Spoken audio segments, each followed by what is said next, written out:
ರಾಜಕೀಯದ ಬಂದಾಗ ಸರಳತೆ ಸಜ್ಜನತೆ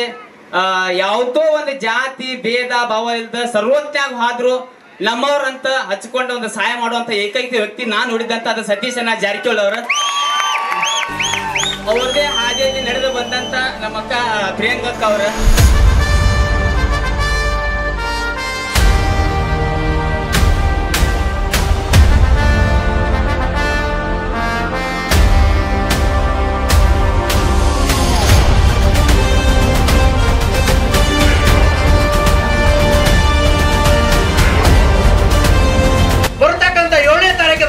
ಅವರ ಹಸ್ತದ ಗುರುತಿಗೆ ಅತಿ ಅಮೂಲ್ಯವಾದಂತ ಮತವನ್ನು ಕೊಟ್ಟು ಅವರ ಪ್ರಚಂಡ ಬಹುಮತದಿಂದ ಆರಿಸಿದ